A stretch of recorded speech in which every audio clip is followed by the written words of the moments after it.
नमस्कार दोस्तों, स्वागत है आपका आज के इस न्यू वीडियो में। कल्पना वास्तविकता में वो कार्यशाला है जहां इंसान द्वारा बनाए गए सभी प्लान सही आकार में ढलते हैं। यहाँ मन की कल्पना शक्ति द्वारा संवेग या चाहत को आकार, रूप और कार्यरूप दिया जाता है। ये कहा गया है कि इंसान जिस चीज की कल्पना कर सकता है उसको वास्तविक रूप भी दे सकता है। अपनी कल्पना शक्ति की मदद से इंसान ने पिछले 50 वर्षों के दौरान प्रकृति की शक्तियों को जितना खोजा है और उनका जितना दोहन किया है उतना इससे पहले मानव जाति के पूरे इतिहास में नहीं हुआ। उसने हवा को पूरी तरह से जीत लिया है और उड़ने के मामले में पक्षियों को बुरी तरह पीछे छोड़ दिया है। उसने करोड़ों किलोमीटर दूर सूर्य का भार मालूम कर लिया है और उसका यह विश्लेषण कर लिया है तथा कल्पना की मदद से यह निर्धारित कर लिया है कि यह किन तत्वों की मदद से बना है। उसने वाहनों की गति बढ़ा ली है और अब वो 600 मील प्रति घंटा से भी अधिक की रफ्तार से यात्रा कर सकता है। तर्क की दृष्टि से इंसान की इकलौती सीमा उसकी कल्पनाशीलता के विकास और प्रयोग को लेकर है। वो अपनी कल्पना शक्ति के प्रयोग के विकास के शिखर पर अब भी नहीं पहुंचा है।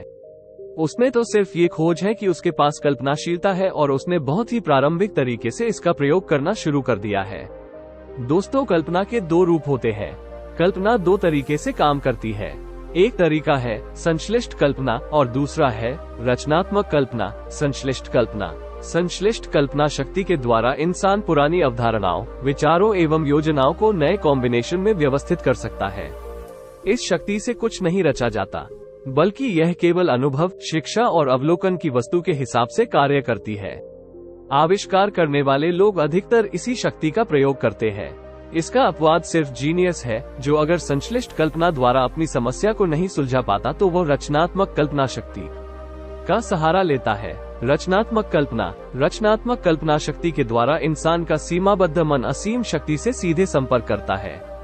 यह वो शक्ति है जिसके द्वारा प्रेरणा और आभास प्राप्त किए जाते हैं। इस शक्ति के द्वारा सभी मूलभूत या नए विचार इंसान को प्रदान किए जाते हैं। इसी शक्ति के द्वारा कोई इंसान दूसरे इंसानों के अंतर्मन के साथ संवाद कर सकता है। रचनात्मक कल्पना अपने आप काम करती है, जिसका वर्णन आगे आने वाले पृष्ठों में किया गया है। ये शक्ति तभी कार्य करती है जब तार्किक मन बहुत तेज गति से काम कर रहा हो। उदाहरण के तौर पर तार्किक मन प्रबल इच्छा के भाव के द्वारा प्रेरित होता है। रचनात्मक कल्पना शक्ति को प्रयोग के द्वारा जितना विकसित किया जाता है, यह उतनी ही चौकस रहती है। बिजनेस, उद्योग, फाइनेंस के महान लीडर और महान कलाकार, संगीतकार, कवि और लेखक महान इसलिए बनते हैं क्योंकि उन्होंने रचनात्मक कल्पना की शक्ति को विकसित कर लिया है। कल्पना की संश्लिष्ट और रचनात्मक शक्तियां प्रयोग के द्वारा अधिक सशक्त बन जाती है, ठीक उसी तरह जिस तरह शरीर की कोई मांसपेशी या अंग उपयोग के द्वारा सुदृढ़ बन जाता है। इच्छा केवल एक विचार है, एक संवेग है। ये धुंधली और क्षणिक है।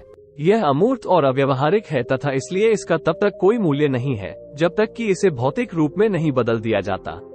चूंकि इच्छा के संवेग को धन में रूपांतरित करने की प्रक्रिया में संश्लिष्ट कल्पना का प्रयोग अधिकतर किया जाएगा, इसलिए आपको इस तथ्य को अपने दिमाग में रखना चाहिए कि आपको ऐसी परिस्थितियों और स्थितियों का सामना करना पड़ सकता है जिनमें आपको रचनात्मक कल्पना के प्रयोग की भी आवश्यकता हो सकता है कि प्रयोग के अभाव में आपकी कल्पना शक्ति थोड़ी कमजोर हो गई हो। इसे प्रयोग के द्वारा फिर से जगाया जा सकता है और सशक्त बनाया जा सकता है। ये शक्ति कभी नहीं मरती, हालांकि यह संभव है कि प्रयोग के अभाव में ये सोई हुई हो। फिलहाल संश्लिष्ट कल्पना के विकास पर अपना ध्यान केंद्रित करें, क्योंकि यही वो शक्ति है जिसके प्रयोग के द्वारा आप अपनी इच्छा को धन में रूपांतरित कर पाएंगे। इच्छा के अमूर्त संवेग को धन के मूर्त यथार्थ में रूपांतरण के लिए आपको योजना बनानी होगी। ये योजना या योजनाएं कल्पना की सहायता से बनाई जानी चाहिए और मुख्य रूप से संश्लिष्ट कल्पना शक्ति के माध्यम से ऐसा किया जाना चाहिए। तत्काल अपनी कल्पना को योजना बनाने के काम पर लगा दे, जिसके द्वारा आपकी इच्छा धन में रूपांतरित हो सके। योजनाओं के बनाने के लिए विस्तृत निर्देश लगभग हर अध्याय में दिए गए हैं। इनमें से जो निर्देश आपकी आवश्यकताओं के हिसाब से सर्वश्रेष्ठ लगे उनका पालन करें, और अगर आपने पहले से ही ऐसा न किया हो तो आप अपने प्लान को लिख ले। जिस क्षण आप इसे पूरा कर लेते हैं, उसी क्षण आप निश्चित रूप से अमूर्त इच्छा को मूर्त रूप दे देते हैं। याद रखें कि जिस क्षण आप अपनी इच्छा के वक्तव्य या इसकी प्राप्ति की योजना को लिख लेते हैं, उसी वक्त आप दरअसल पहला कदम उठा लेते हैं, जिसकी मदद से आप अंततः अपने विचार को इसके भौतिक रूप में बदल पाएंगे। धरती जहां आप रहते हैं, आप और हर भौतिक वस्तु विकासवादी परिवर्तन का परिणाम है, जिसके द्वारा पदार्थ के सूक्ष्म कण क्रमबद्ध रूप में सुव्यवस्थित और नियोजित किए गए हैं। यही नहीं, और वो वक्तव्य अत्यंत महत्वपूर्ण है। ये धरती आपके शरीर की कई बिलियन कोशिकाओं में से प्रत्येक और पदार्थ का हर अणु ऊर्जा के अमूर्त रूप में प्रारंभ हुआ था। इच्छा एक विचार संवेग है। विचार संवेग ऊर्जा का रूप है। जब आप धन कमाने के विचार संवेग या इच्छा से प्रारंभ करते हैं तो आप अपनी सेवा में उन्हीं शक्तियों का प्रयोग करते हैं जिनके द्वारा प्रकृति ने इस धरती की रचना की है और इस ब्रह्मांड के हर पदार्थ और आकार की रचना की थी, जिसमें वह शरीर और मन भी शामिल है, जिसमें विचार संवेग कार्य करते हैं। आप उन नियमों की मदद से अमीर बन सकते हैं जो अपरिवर्तनीय है, परंतु पहले आपको इन नियमों से परिचित होना चाहिए और उनका प्रयोग करना सीखना चाहिए। लेखक की यह आशा है कि अगर इन सिद्धांतों को बार बार दोहराया जाए और इनका हर संभव कोण से वर्णन किया जाए तो शायद आपके सामने वह रहस्य प्रकट हो जाए जिसके द्वारा ढेर सारी दौलत इकट्ठी की जाती है। वो अजीब और विरोधाभासी लगता है कि यह रहस्य दरअसल रहस्य नहीं है।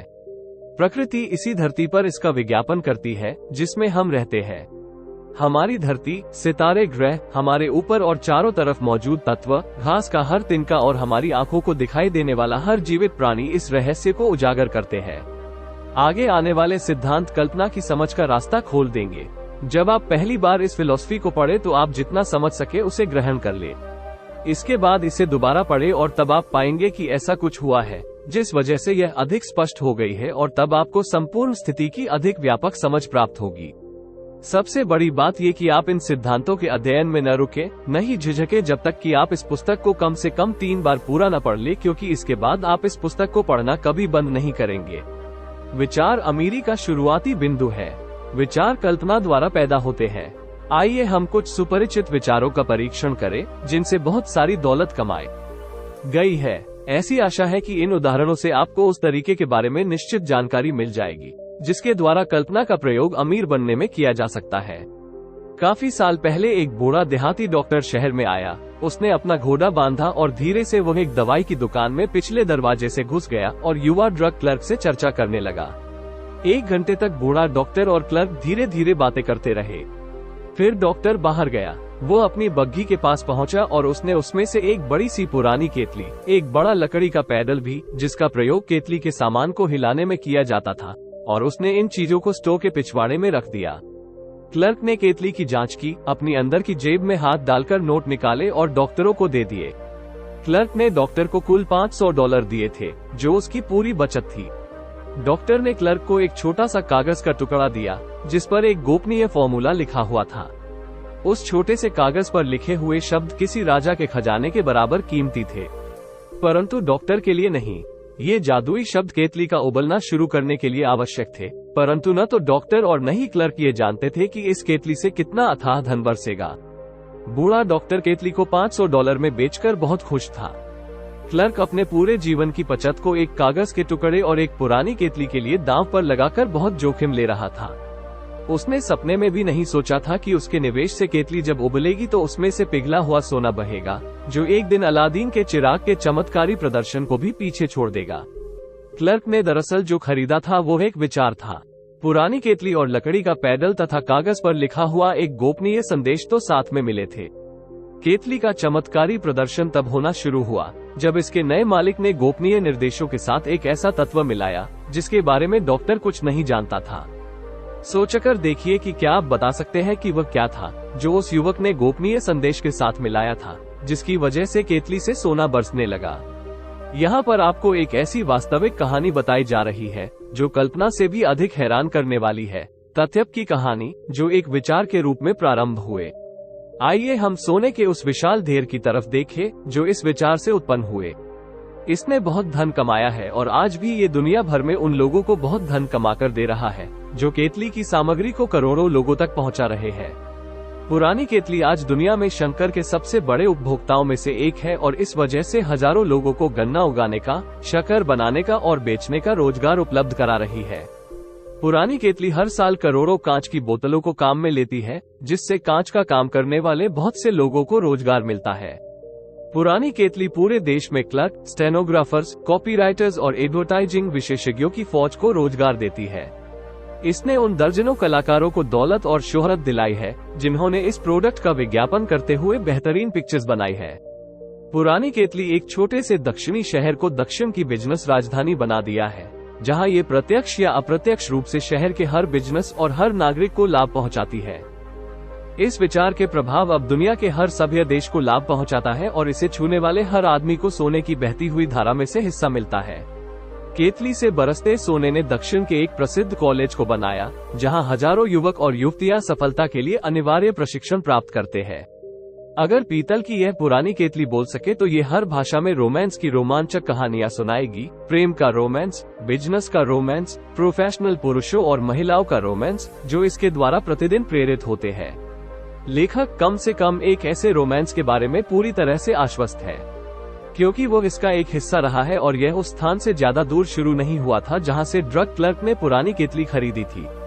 यहाँ पर लेखक अपनी पत्नी से मिला था और उसी ने लेखक को इस जादुई केतली के बारे में पहली बार बताया था।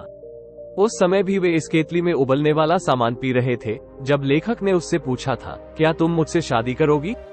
आप कोई भी हो, आप कहीं भी रहते हो, आप कोई भी काम करते हो, भविष्य में इतना याद रखें कि जब आप कोका कोला शब्द सुने तो आप ये याद कर ले कि दौलत और प्रभाव का ये साम्राज्य एक विचार से शुरू हुआ था और ड्रग क्लर्क आशा कैलेंडर में उस गोपनीय फॉर्मूले के साथ जो रहस्यमय तत्व मिलाया था वह था कल्पना।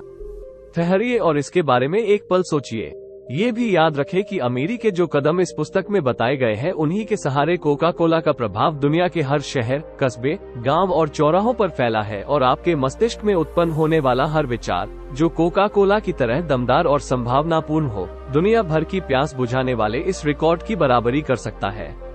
अगर मुझे 10 लाख डॉलर मिल जाए तो मैं क्या करूंगा? ये कहानी उस पुरानी कहावत की सच्चाई सिद्ध करती है, जहाँ चाह वहाँ राह। यह मुझे प्रिय शिक्षाविद और धर्मोपदेशक स्वर्गीय फ्रैंक डब्ल्यू गुनसिलस ने सुनाई थी, जिन्होंने शिकागो के स्टॉकयार्ड वाले क्षेत्र में धर्मोपदेशक का अपना करियर शुरू किया था। जब गुनसिलस कॉलेज में पढ़ता था तो उसे हमारे शिक्षा तंत्र में कई दोष नजर आए।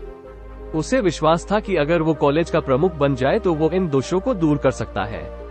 उसने अपने मन में ये ठान लिया कि वह एक नया कॉलेज बनाएगा जिसमें वह अपने विचारों को आजमाएगा और शिक्षा के पारंपरिक तरीके से हटकर कुछ करेगा। उसे अपने इस प्रोजेक्ट के लिए 10 लाख डॉलर की जरूरत थी। वो इतनी बड़ी रकम कहां से जुटा पाएगा? यही सवाल उस महत्वाकांक्षी युवा धर्मोपदेशक के विचार में हर पल कौंधता रहता था, परंतु वो इस दिशा में कोई प्रगति नहीं कर पा रहा था। हर रात को वह अपने बिस्तर पर इस विचार के साथ सोता था। हर सुबह इसी विचार के साथ वो नींद से जागता था। वो जहां भी जाता था यह विचार उसके साथ साथ जाता था। वो इसे लगातार अपने दिमाग में बिठाता रहा जब तक कि यह विचार प्रबल दीवानगी में नहीं बदल गया। दार्शनिक और धर्मोपदेशक होने के कारण डॉक्टर गुनसिलस ये बात समझते थे जो जीवन में सफल होने वाले सभी लोग समझते हैं कि लक्ष्य की निश्चितता ही वो शुरुआती बिंदु है जहां से इंसान को शुरुआत करनी चाहिए। वे ये भी जानते थे कि लक्ष्य निश्चित हो जाने के बाद वे जीवंत हो जाते हैं, उनमें जीवन और शक्ति का संचार होता है, खासकर तब जब उनके पीछे इस लक्ष्य को इसके भौतिक रूप में रूपांतरित करने की एक धधकती हुई इच्छा हो। वे इन सारी महान सच्चाइयों को जानते थे, परंतु वे यह नहीं जानते थे कि उनके पास 10 लाख डॉलर कहां से आएंगे।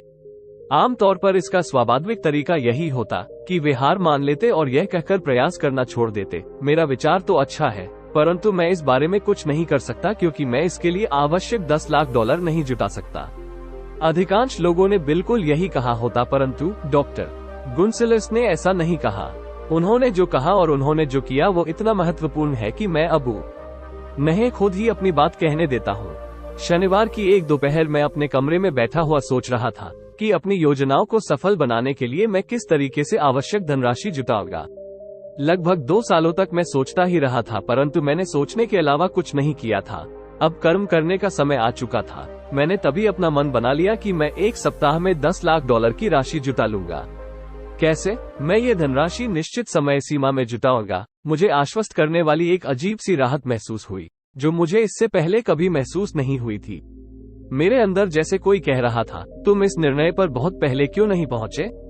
ये धनराशि लंबे समय से तुम्हारा इंतजार कर रही है।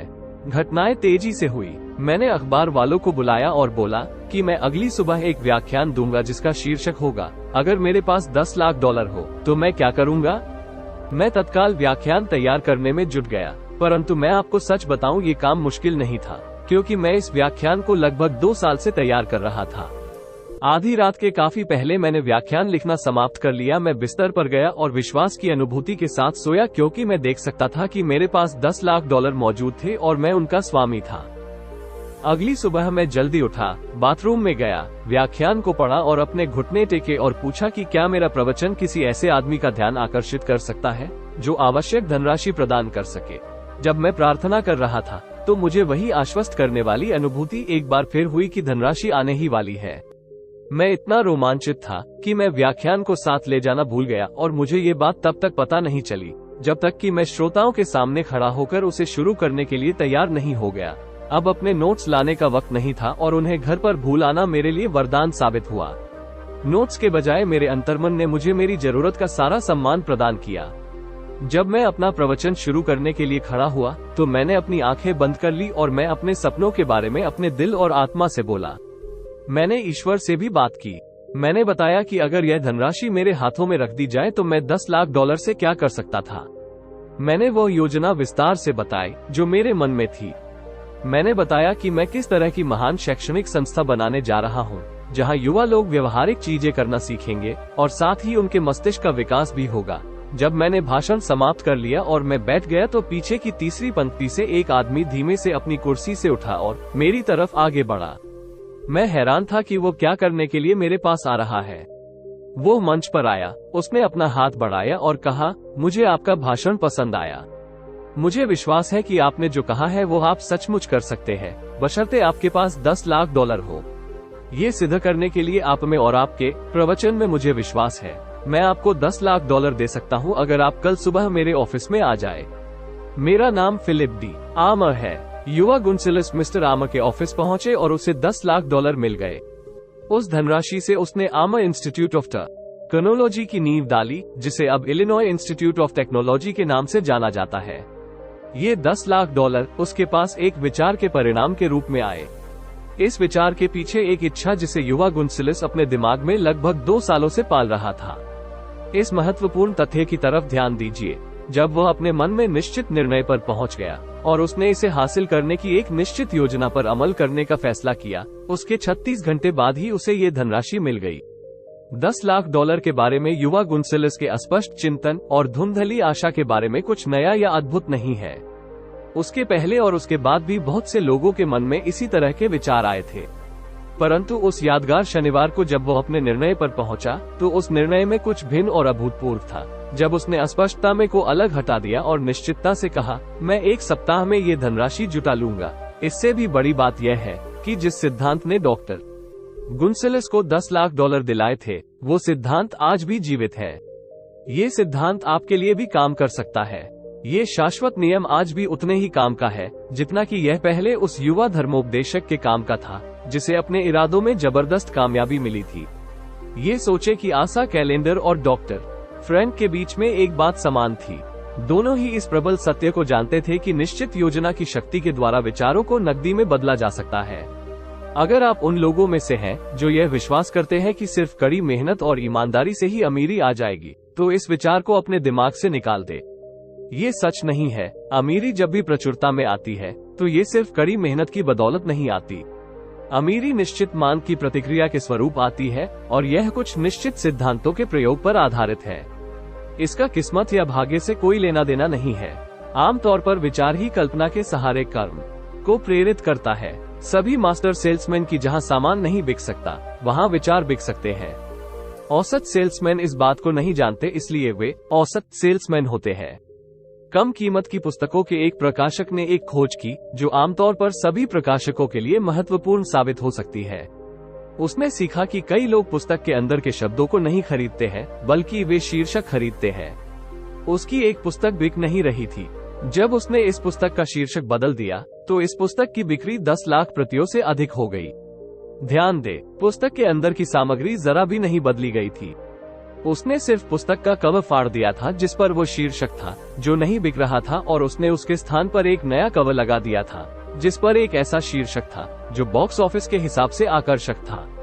हालांकि यह बहुत आसान लगता है, परंतु यह विचार तो है ही। ये कल्पना थी। विचारों की कोई औसत या निर्धारित कीमत नहीं होती।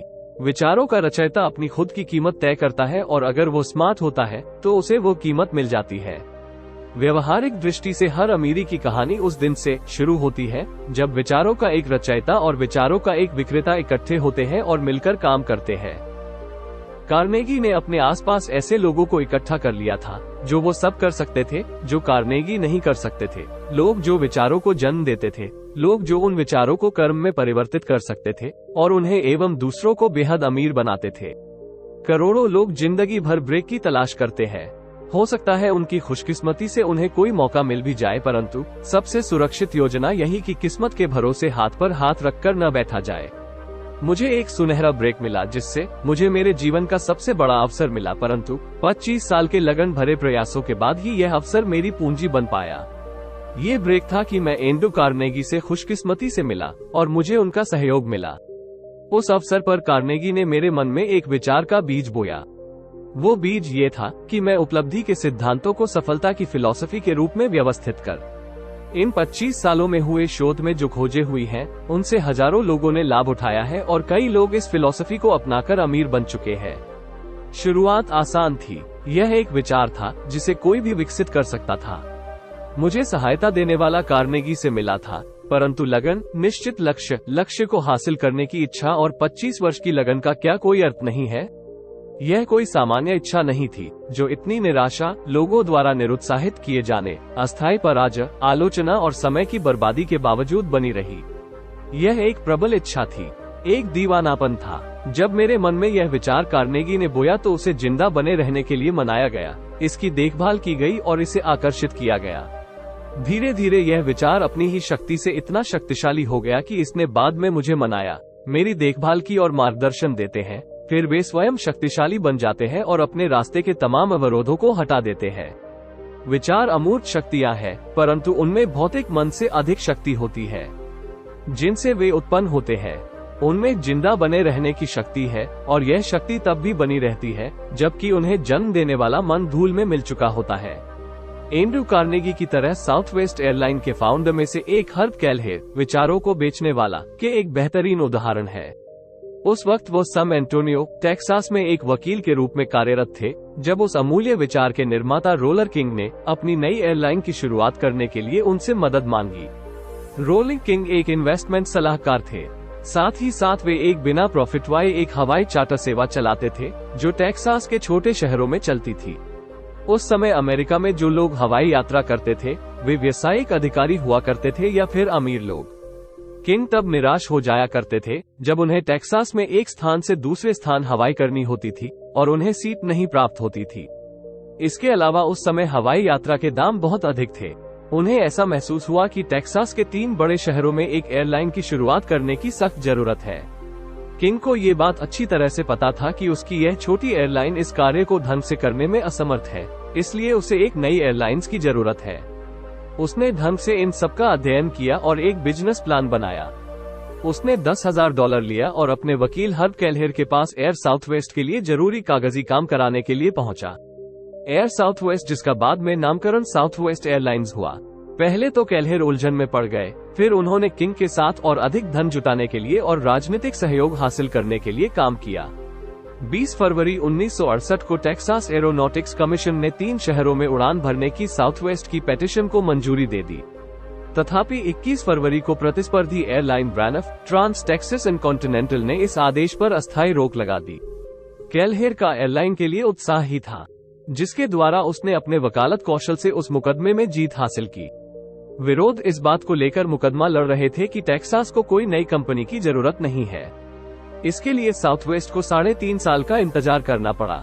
इसमें उन्हें 3 कोर्ट के चक्कर लगाने पड़े, तब जाकर वे विरोधियों को गलत साबित कर पाए और एयरलाइन की शुरुआत करने के लिए जरूरी आज्ञा ले पाए।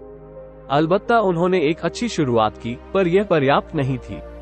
कंपनी को पहले वर्ष $37 लाख का नुकसान हुआ और यह नुकसान अगले वर्ष और उसके बाद अगली छमाही तक जारी रहा। साउथवेस्ट दाम रखना चाहता था और अपने मूल गोल के साथ समझौता किए बिना अपने ग्राहकों को आकर्षित करना चाहता था। उनका एक न परिवर्तन पीक और ऑफ पीक एयरलाइन के दाम रखना भी था और दूसरा 10 मिनट टर्नअराउंड था। एयरलाइन के लैंड होने के बाद हर प्लेन गेट के सामने खड़ा हो जाता, सुरक्षा कर्मियों द्वारा जांचा जाता, यात्री उतरते और फिर नए यात्री बैठ जाते तथा एयरलाइन मात्र 10 मिनट में गेट छोड़ देता। इस कार्य में पहले मिनट लगा करते थे। इस 10 मिनट टर्नअराउंड ने 3 प्लेन की इस एयरलाइन को व्यस्त रखने और अपना टाइम परफॉर्मेंस सुधारने में मदद करता। अपना बहुत कम बजट होने के कारण वे इसका प्रचार सामान्य मीडिया के माध्यमों से नहीं कर पा रहे थे। इसलिए उन्होंने एयरलाइन को प्रमोट करने के लिए एक व्यक्ति से दूसरे व्यक्ति का फैसला किया। इसको जारी रखने के लिए कंपनी ने अपनी हटके इमेज बनाए। ग्राहक उनका भगवान है, उन्होंने इस सूक्ति पर काम किया। फ्लाइट के कर्मचारियों को सिखाया गया कि किस तरह ग्राहकों को प्यार और देखभाल करनी है। कंपनी का स्लोगन रखा गया, अब कोई और भी है जो आपसे मोहब्बत करता है। साथ ही साथ केलहेर ने उस कष्टप्रद, समय बर्बाद करने वाले बोर्डिंग पास की जगह ओपन सीटिंग व्यवस्था की शुरुआत कर दी। कोई सीट का रिजर्वेशन नहीं चाहिए था और यात्रियों को बोर्डिंग कार्ड नंबर फ्लाइट के गेट पर ही दिए जाते थे। यात्रियों की संतुष्टि उनका मुख्य उद्देश्य होने के कारण केलहेर और उनकी टीम ने एक निष्ठावान फॉलोइंग बना ली थी तथा उनकी यात्रियों के बीच एक बेहतरीन इमेज भी बन गई थी। साउथवेस्ट धीरे धीरे सफलता की ऊंचाइयां चढ़ने लगी थी। 1978 तक ये देश की सबसे अधिक कमाई करने वाली एयरलाइन बन गई थी। 2000 की शुरुआत में जब कई एयरलाइन बेहद नुकसान से गुजरी, कुछ तो दिवालिया हो गई और कई ने अपना व्यवसाय ही बंद कर दिया, साउथवेस्ट ने न सिर्फ बचा रहा बल्कि अपने व्यवसाय में तरक्की भी की। हर्ब केलहेर सफलता के इच्छुक व्यक्तियों को सलाह देते हैं, अपने विचारों पर डटे रहिए। इसके बावजूद कि प्रतिस्पर्धी कंपनियों के विरोध की वजह से ताकि साउथवेस्ट को इस व्यवसाय में उतरने से रोका जा सके, उन्होंने अपने सकारात्मक स्वभाव के कारण 3.5 साल कोर्ट के चक्कर लगाए और केस लड़ा। हमेशा ग्राहक के बारे में सोचिए, वे क्या चाहते हैं और उन्हें वही दीजिए। अपनी कठिनाइयों से सकारात्मक कदम उठाकर उबरिए। हमेशा नए विचारों के लिए अपना मन खुला रखिए और जैसे ही मौका मिले उन्हें पकड़ लीजिए। दोस्तों, यहीं पर वीडियो समाप्त होता है। यदि वीडियो में बताई गई बातें अच्छी लगी हो तो वीडियो को लाइक कर दीजिए और चैनल को सब्सक्राइब कर दीजिए। आपको बहुत अच्छी ज्ञानवर्धक वीडियोस मिलते रहेंगे। धन्यवाद।